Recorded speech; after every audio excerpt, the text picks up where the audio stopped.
Hello and welcome to SPMIS Academy. Today we'll analyze important newspaper articles of 17th October 2025.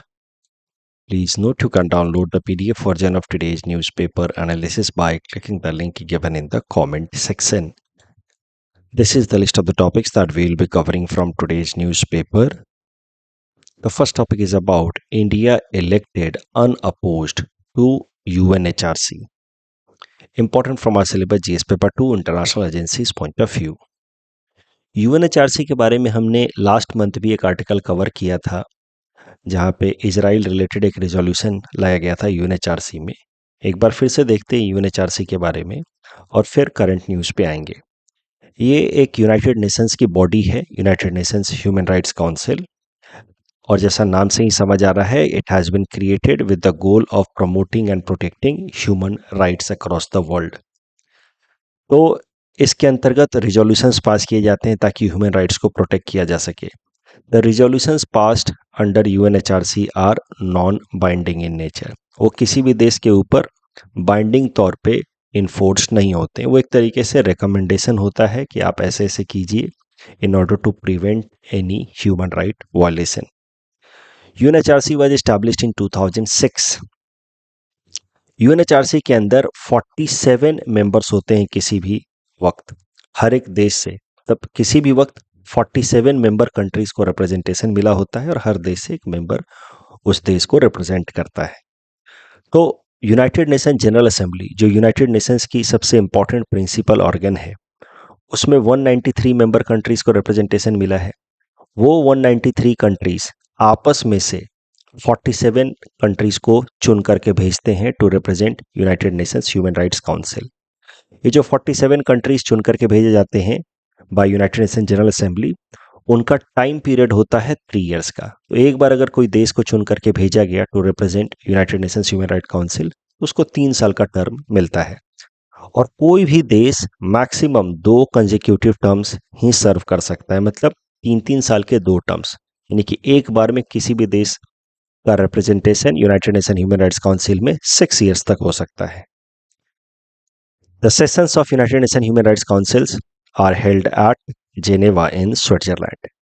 जैसा कि मैंने आपको पहले भी बताया, इसका मेन काम है ह्यूमन राइट्स रिलेटेड वायलेशंस अगर कहीं दुनिया भर में हो रहे हैं तो उसको इन्वेस्टिगेट करना और उससे रिलेटेड फिर रिजोल्यूशन पास करना। तो UNHRC mainly works in the direction of ensuring freedom of association या freedom of speech and expression, LGBT rights, उनके अगेंस्ट कोई वायलेंस ना हो रहा हो, इन सब चीज़ों पे यूएनएचआरसी फोकस करता है। कहीं पे वॉर क्राइम ना हो रहा हो, कहीं किसी के अगेंस्ट एक्सप्लॉयटेशन ना हो रहा हो, हंगर के क्राइम्स ना हो रहे हो जैसे गाजा में हो रहा था कुछ दिनों पहले। तो इस तरह की चीज़ों को प्रिवेंट करने के लिए यूएनएचआरसी मेनली रिजोल्यूशंस लेता है। अगर अब भारत के रिप्रेजेंटेशन की बात की जाए यूएनएचआरसी में, तो India has served as a member of UNHRC from 2019 to 21। फिर भारत का टर्म खत्म हुआ 2021 दिसंबर में। उसके बाद भारत फिर री इलेक्ट हुआ 2022 से लेकर के 2024 तक। तो भारत ने अभी तक 6 बार यूएनएचआरसी को रिप्रेजेंट किया है। अब न्यूज़ ये है कि India has been elected once again. 2024 में हमारी मेंबरशिप खत्म हुई थी तो हमें ब्रेक लेना पड़ा। Now India has been re-elected या India has been again elected to represent UNHRC for the 7th time। तो भारत को 3 साल के टर्म के लिए चुना गया है। India will again be representing UNHRC from 2026 to 28, यानी कि अगले साल की शुरुआत से भारत को वापस से 3 साल के लिए 2026 से लेकर के 2028 दिसंबर तक यूएनएचआरसी को रिप्रेजेंट करने का मौका मिलेगा। That will be the 7th time when India will be representing या will be part of UNHRC. इस टॉपिक के बेसिस पे ये प्रीलिम्स प्रैक्टिस क्वेश्चन है। Please attempt this question and submit the answer in the comment section. Next topic is about supreme court lifting ban on green crackers for the time being in Delhi and NCR region. Important from our syllabus GS paper 3 environment point of view. सबसे पहले थोड़ा crackers के बारे में समझते हैं। जो पटाखे होते हैं उनके पीछे की साइंस समझते हैं। देखिए, किसी भी चीज को बर्न करने के लिए फ्यूल चाहिए, ऑक्सीडाइजर चाहिए, ऑक्सीडाइजर मतलब उस फ्यूल के पास ऑक्सीजन की अवेलेबिलिटी को इंक्रीज कराने वाले केमिकल्स को कहा जाता है ऑक्सीडाइजर्स। और फिर उसको जब हम स्पार्क देते हैं, फ्लेम देते हैं, तो फिर वो एंटिटी बर्न होने लगती है। तो फायर ट्रायंगल हमने क्लास में भी डिस्कस किया था, इकोनॉमी की क्लास में। फायर के लिए हमें फ्यूल चाहिए, ऑक्सीजन चाहिए एंड स्पार्क चाहिए। तो यही तीन चीज़ें चाहिए फायर क्रैकर के लिए भी। अब फायर क्रैकर के बर्न होने के लिए दो चीज़ें, फ्यूल एंड ऑक्सीडाइजर, उस फायर क्रैकर के अंदर होता है, और स्पार्क हम लोग बाद में लगाते हैं, जिसके बाद वो बर्न होता है, या कंबसन रिएक्शन उसको कहते हैं। Burning in chemical way can be called combustion reaction which leads to explosion. जब बर्न होता है तो एकाएक से हीट रिलीज होती है। वो जो हीट रिलीज होती है बर्न होने के कारण फायर क्रैकर के, वो हीट अपने आसपास के एयर को सडनली एक्सपैंड करती है, and the sudden expansion of the surrounding air of that fire cracker leads to crackling sound, जिसको हम लोग एक्सप्लोजन कहते हैं। बम फट जाना, पटाखे फूटना, उनको कहते हैं। जब पटाखे हम लोग फोड़ते हैं तो बहुत बार उन पटाखों के साथ अलग अलग कलरफुल लाइट्स भी निकल करके आते हैं। वो कलरफुल लाइट्स निकल करके आते हैं because of metals infused in the fire cracker. Fire cracker के अंदर फ्यूल है, ऑक्सीडाइजर है, जो बर्न होने से एक्सप्लोड होता है। उसका काम तो वहां तक है, आवाज निकालने तक। लेकिन उसमें कुछ मेटल्स डाल दिए जाते हैं जिनके कारण फिर कलरफुल लाइट्स भी निकलते हैं। अलग अलग मेटल से एसोसिएटेड अलग अलग लाइट्स हैं, जैसे स्ट्रॉन्सियम मेटल के कारण रेड लाइट निकलता है, कैल्शियम के कारण ऑरेंज, सोडियम के कारण ब्राइट येलो, बैरियम के कारण ग्रीन, कॉपर के कारण ब्लू। अब किस मेटल के कारण कौन सा कलर निकलता है, इतना याद रखने की जरूरत नहीं है। कलर निकलने के पीछे की केमिस्ट्री थोड़ी सी बस समझ लीजिए। देखिए, अलग अलग मेटल्स के अंदर उनके एटम्स में क्या स्ट्रक्चर होता है। एटम्स किसी भी मेटल या किसी भी एलिमेंट के जो एटम्स होते हैं उसमें सेंटर पे होगा न्यूक्लियस। न्यूक्लियस में होता है प्रोटॉन एंड न्यूट्रॉन, और न्यूक्लियस के अराउंड इलेक्ट्रॉन्स रिवॉल्व करते रहते हैं अराउंड द न्यूक्लियस। अब इन इलेक्ट्रॉन्स को जब एनर्जी मिलती है in the form of heat, जब फायर क्रैकर बर्न हो रहा है तो हीट मिलेगा। वो हीट इन इलेक्ट्रॉन्स को एक्साइट करता है to the higher stage, higher orbital level, और वो हायर ऑर्बिटल लेवल पे जाते हैं। But then since they are not stable at that higher orbital level, they again come back to their original orbital state. In that process they release energy in the form of light. तो ये होता है reason, scientific reason behind different colours of light emitted by fire crackers. Fire cracker को burn करने के लिए fuel and oxidizer, उसमें थोड़ा मेटल ऐड कर दिया गया। अब अलग अलग मेटल्स के जो इलेक्ट्रॉन्स हायर स्टेट में एक्साइट होते हैं and then they come back to their original state, they release energy in the form of light. और अलग अलग मेटल्स के जो इलेक्ट्रॉन्स होते हैं वो उनके lower and higher orbital state of electrons का लेवल अलग अलग होता है, and that is the reason why अलग अलग तरह के कलर्स निकलते हैं। किसी से रेड लाइट निकलता है, किसी से ऑरेंज लाइट निकलता है, कहीं से ब्राइट येलो निकलता है, क्योंकि सब में सेम डिफरेंस लेवल तो होगा नहीं। किसी में डिफरेंस लेवल ज़्यादा होगा तो हायर एनर्जी वाली फोटोन रिलीज होती है, लाइट एनर्जी, किसी में कम एनर्जी वाली फोटोन रिलीज होती है। तो इस तरीके से देयर आर डिफरेंट कलर्स। अब थोड़ी सी फायर क्रैकर्स से रिलेटेड हेल्थ हैजार्ड्स की बात करते हैं। वो तो हम सब जानते ही हैं, but let us quickly see. देखिए, फायर क्रैकर्स के कारण रेस्पिरेटरी प्रॉब्लम्स होते हैं because fire crackers cause air pollution.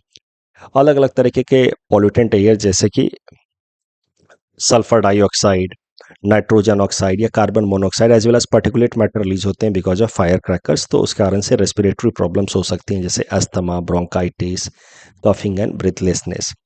उसके अलावा फायर क्रैकर्स में, जैसा कि मैंने आपको बताया, हेवी मेटल्स भी रहते हैं। So these heavy metals can enter into our body through inhaling, और फिर they can cause neurological damages.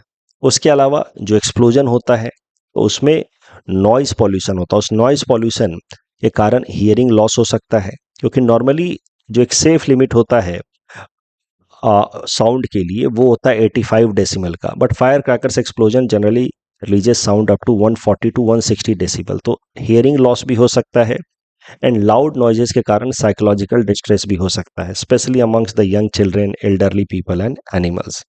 ये सब कुछ इश्यूज हैं health hazards associated with fire crackers. और इन्हीं सब चीज़ों को ध्यान में रखते हुए सुप्रीम कोर्ट ने साल 2018 में फायर क्रैकर्स के इस्तेमाल पे पूरी तरह से बैन लगा दिया था इन दिल्ली एंड एनसीआर रीजन, क्योंकि दिल्ली और आसपास के एरियाज में वैसे भी एयर पॉल्यूशन का काफ़ी प्रॉब्लम है और सर्दी के दिनों में वो पॉल्यूशन लेवल और बढ़ जाता है। तो इस चीज को रोकने के लिए सुप्रीम कोर्ट ने साल 2018 में ही एक ऑर्डर रिलीज करके फायर क्रैकर्स के इस्तेमाल पे बैन लगा दिया। Time to time supreme court जो है वो बैन को लिफ्ट करती है ड्यूरिंग फेस्टिवल्स, और उसमें भी सुप्रीम कोर्ट बस अलाउ करती है कि ग्रीन फायर क्रैकर्स इस्तेमाल किए जा सकते हैं।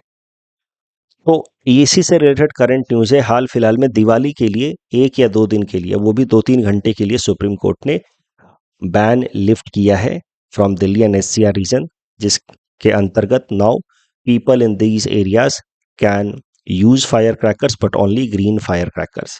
इस आर्टिकल में यही बताया गया है कि सुप्रीम कोर्ट का आदेश तो अच्छा है, but how will it get implemented. 2018 से ही ऐसा हो रहा है, सुप्रीम कोर्ट ने बैन लगाया हुआ है, बट फिर भी लोग पटाखे फोड़ते हैं। और जब supreme court green fire crackers allow भी करती है during the festivals, that too for 2 to 3 hours, लोग दिन भर पटाखे फोड़ते हैं। सुप्रीम कोर्ट कहती है ग्रीन क्रैकर्स आप इस्तेमाल करें, बट लोग फिर भी ट्रेडिशनल ऑर्थोडॉक्स फायर क्रैकर्स इस्तेमाल करते हैं, which is more polluting. So that is the problem. Implementation is always going to be a challenge, जिस कारण से फिर दिल्ली और आसपास के रीजन में दिवाली के बाद कुछ दिनों तक एयर काफी पॉल्यूटेड हो जाता है। तो जैसा कि मैंने आपको बताया, recent news, supreme court has permitted limited use of green crackers. Green crackers के बारे में थोड़ा समझते हैं। ग्रीन क्रैकर्स जो है वो आप कह सकते हैं सेफ तरीके के fire crackers. They have been developed by NEERI, national environmental engineering research institute. ये नीरी जो है वो भारत सरकार की ही एक रिसर्च इंस्टीट्यूट है, which works for council of scientific and industrial research.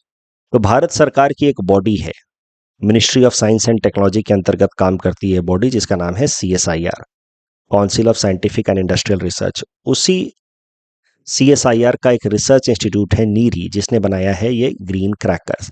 और ग्रीन क्रैकर्स का use time to time permit किया जाता है दिल्ली के अंदर बाय सुप्रीम कोर्ट। हाल फिलहाल में वही किया गया है। ग्रीन क्रैकर्स की बात की जाए तो they are environment friendly crackers, as I told you, it has been developed by NEERI, which is a research institute of CSIR। इसमें हार्मफुल केमिकल्स का काफ़ी कम इस्तेमाल होता है, जैसे हेवी मेटल्स, बैरियम नाइट्रेट या लेड, आर्सेनिक, इनका इस्तेमाल काफ़ी कम होता है या नहीं होता। इस कारण से ग्रीन क्रैकर्स के कारण होने वाला जो पॉल्यूशन है वो ट्रेडिशनल फायर क्रैकर्स की तुलना में 30 to 40% कम होता है।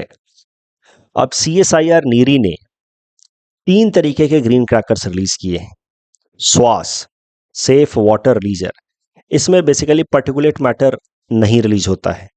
पर्टिकुलेट मैटर 2.5 या 10 नहीं रिलीज होता है, बिकॉज इसके साथ थोड़े से वाटर वेपर होते हैं जो इस पर्टिकुलेट मैटर को एब्जॉर्ब करके सेटल डाउन करा देता है। दूसरा ग्रीन क्रैकर है स्टार, सेफ थर्माइट क्रैकर।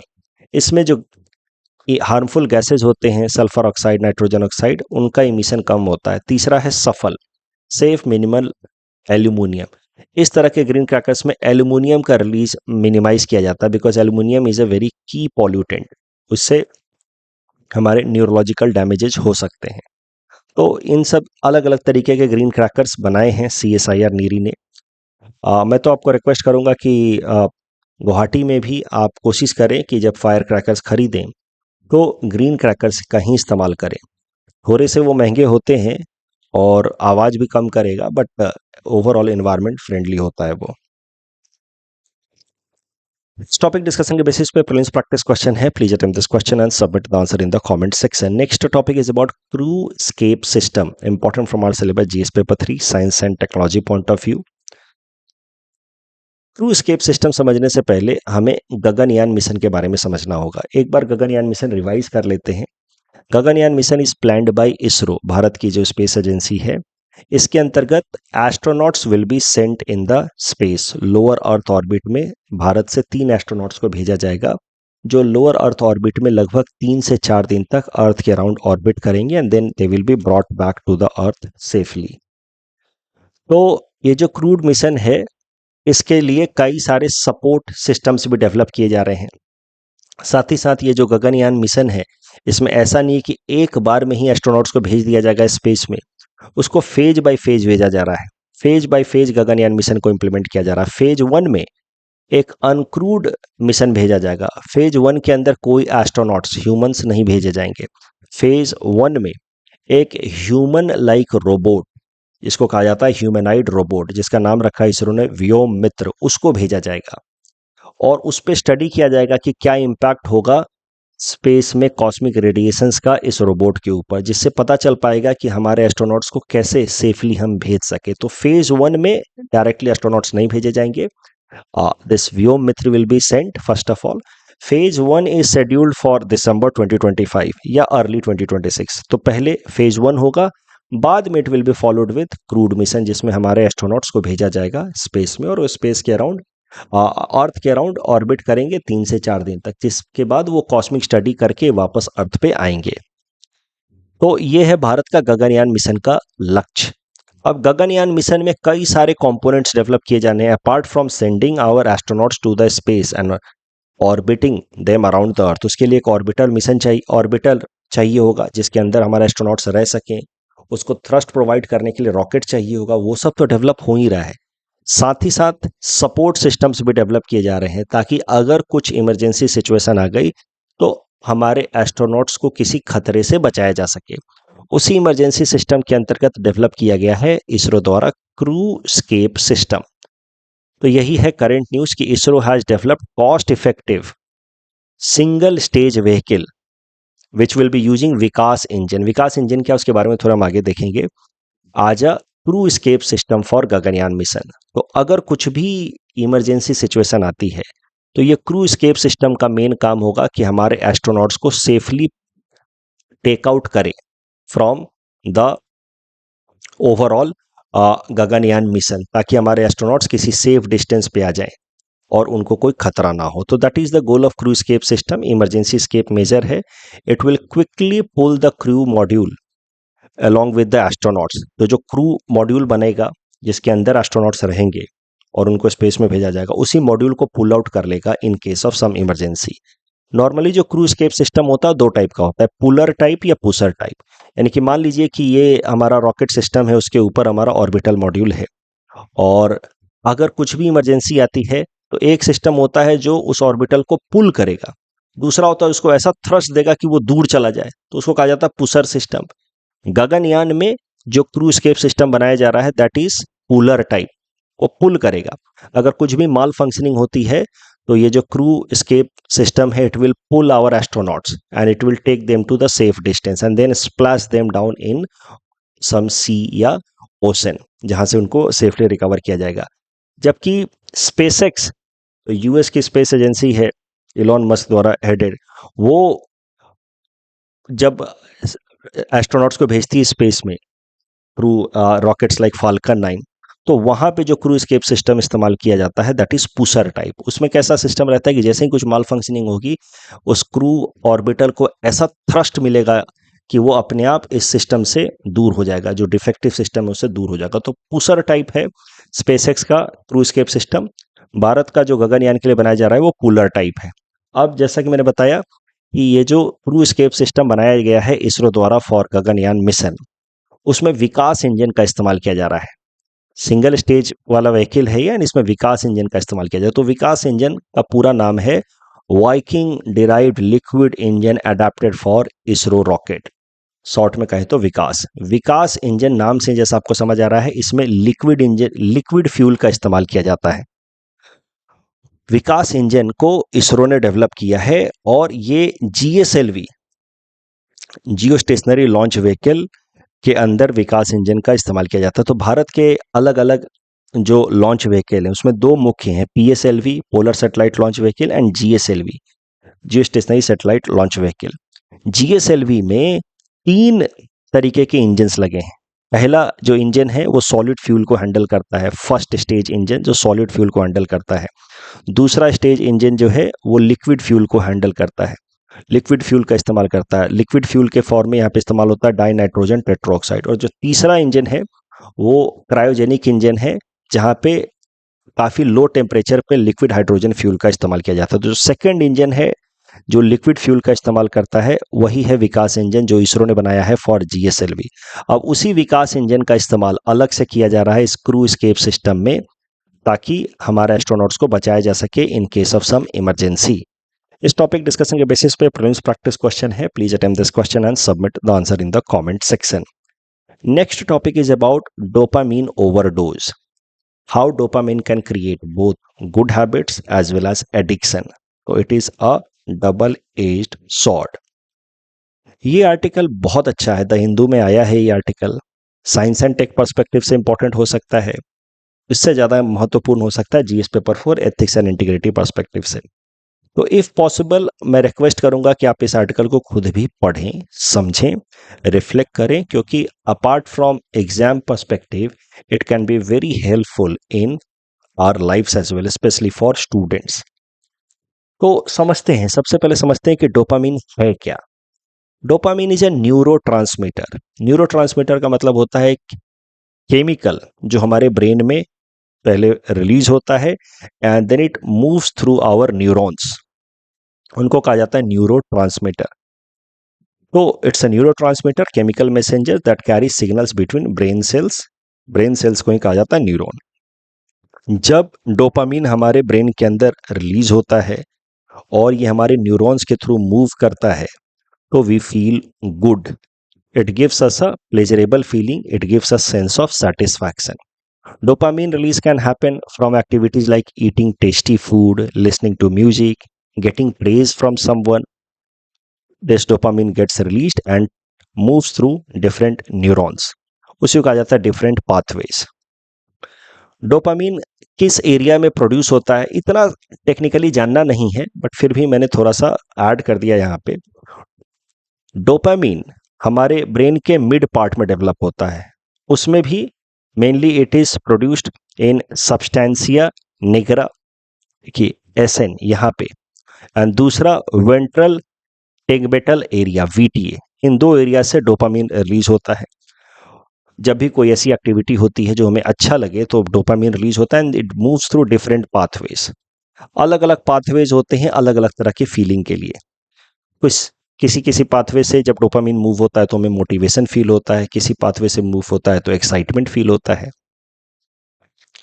अब dopamine can be considered as a double edged sword because of its double edged nature. ये हमारे लिए काफी हेल्पफुल भी हो सकता है। अगर आप साइंस बिहाइंड डोपामीन समझ गए तो you can become very productive, very consistent at your work. नहीं समझे तो you can become a victim of dopamine. अगर डोपामीन मॉडरेशन में रिलीज होता है हमारे बॉडी के अंदर, और ये मॉडरेशन में कैसे रिलीज होगा, अगर हम प्लान्ड तरीके से इसका रिलीज करवाएं तो कैसे होगा वो मैं आगे समझाऊंगा। But if dopamine is release in moderation it keeps us staying motivated and productive. It helps us in forming good habits, जैसे आप टाइमली स्टडी करें, जिम जाएं, ब्रीदिंग एक्सरसाइजेस करें, योगा करें, ये सब डोपामीन को समझ करके आप कर सकते हैं। You can build good habits. But अगर आप डोपामीन को नहीं समझ रहे हैं तो डोपामीन का विक्टिम बन सकते हैं। You may fall victim to having sense of excessive stimulation. हर वक्त आपको डोपामीन की जरूरत महसूस होने लगेगी। Excessive stimulation comes through activities like social media, gaming.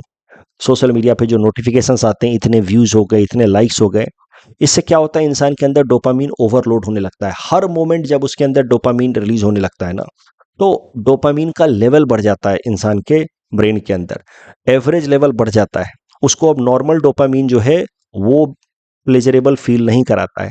Now that person, since excessive stimulation हो रहा है उसके ब्रेन के अंदर डोपामीन का, तो now that person will seek more intense stimulation. उसके लिए वही एक्टिविटी को और ज्यादा करेगा और बार बार करेगा। That leads to addiction, similar to drug addiction. जैसे पहली बार कोई इंसान ड्रग्स लेगा, जैसे हमने फिल्मों में देखा है, तो उसको जो फीलिंग आएगी over a period of time, same amount of drugs does not give that amount of feeling, so the person tries to increase the dose. वैसे ही डोपामीन का भी है, जो excessive stimulation through these mechanisms happen, instantly जो हमें pleasurable feeling देता है, if we do not restrict it, then over a period of time that amount of dopamine in our brain will not be similar pleasurable, and then we will look for more intense activity leading to addiction. तो इसी को ध्यान से समझते हैं.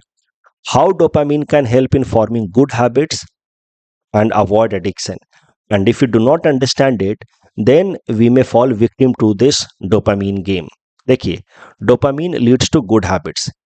Dopamine can work positively for us when हम ऐसी activity करें जिससे डोपामीन रिलीज हो, बट वो एक्टिविटी हमारे लिए लॉन्ग रन में हेल्दी हो, पर्पसफुल हो.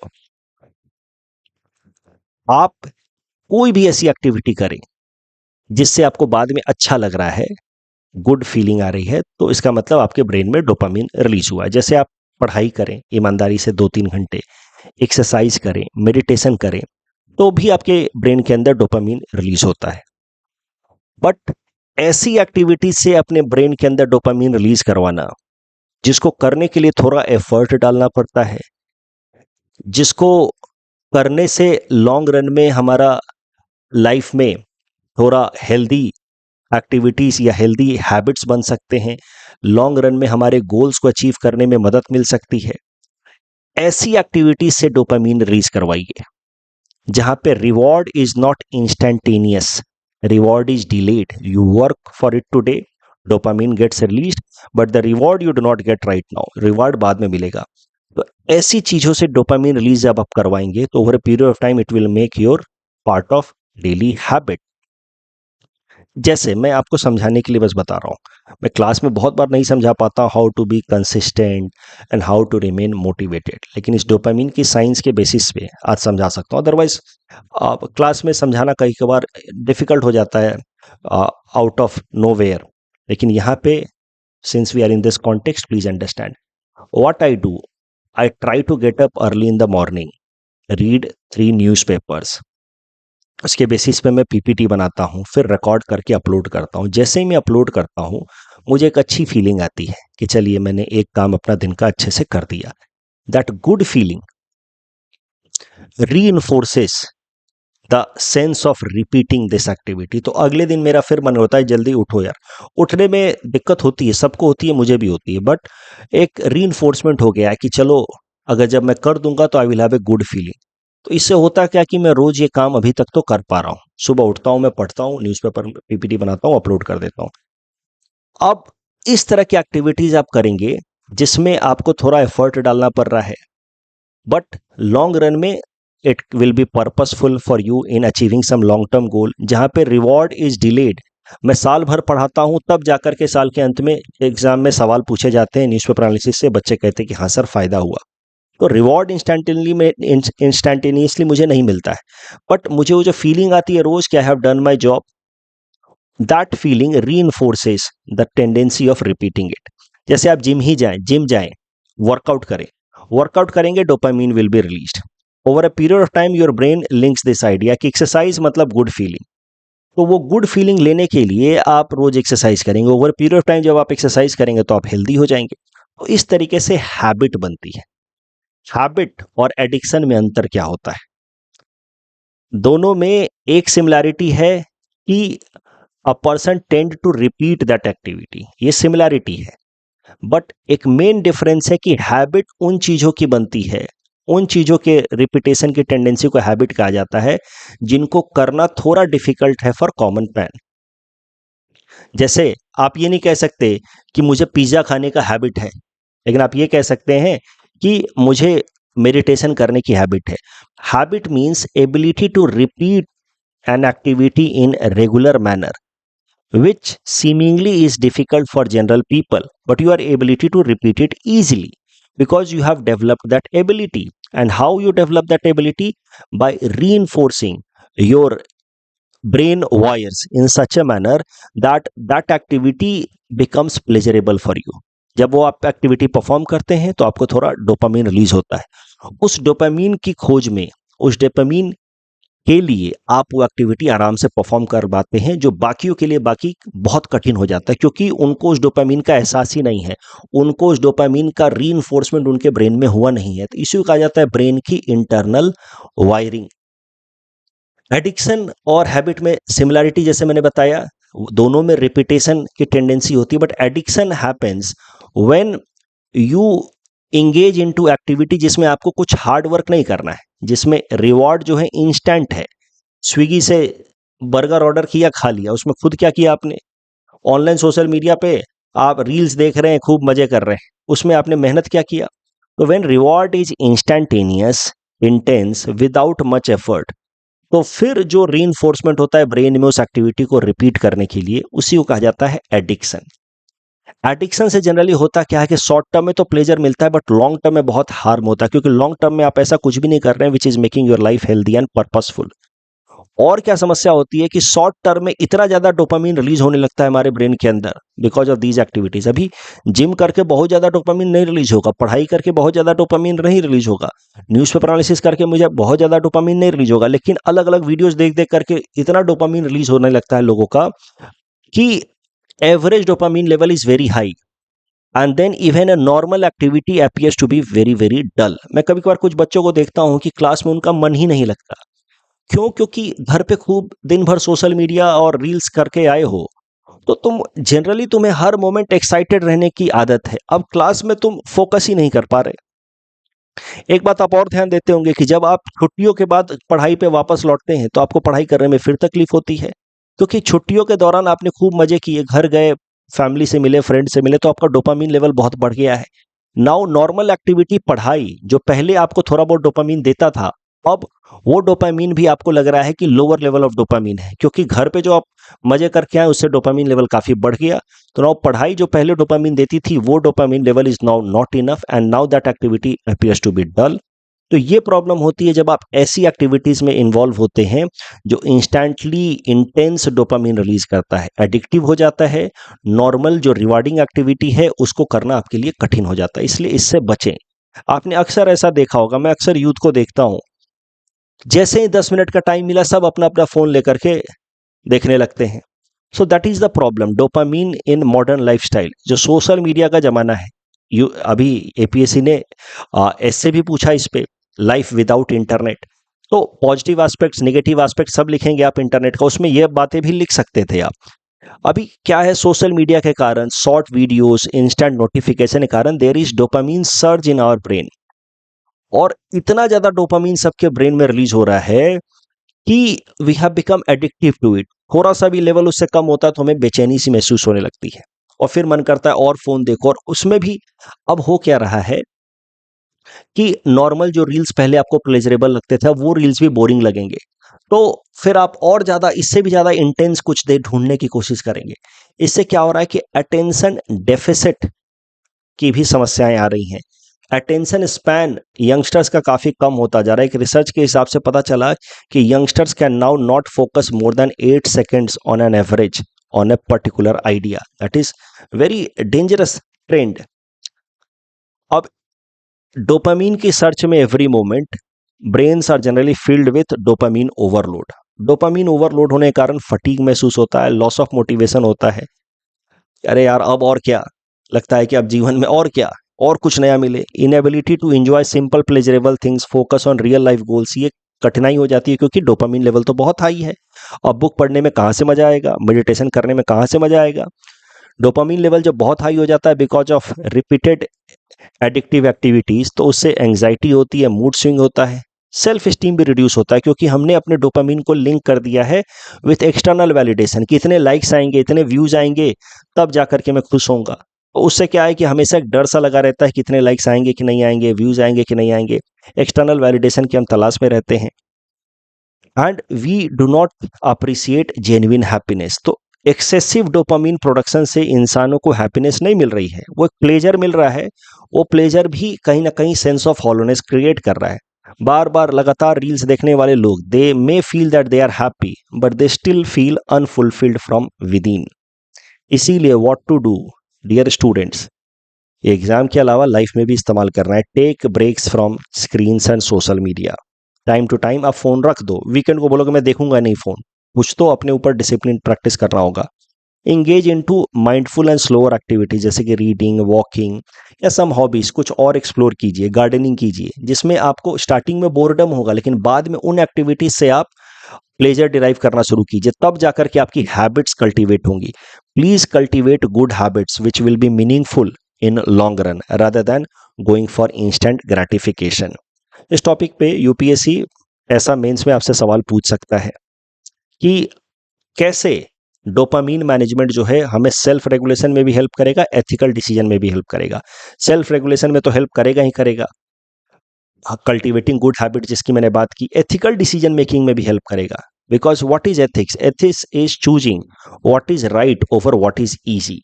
तो अगर हम अपने डोपामीन को कंट्रोल करना सीख जाते हैं तो we will not always take easy path, we will take the right path which might be difficult in short run but rewarding intellectually in long run.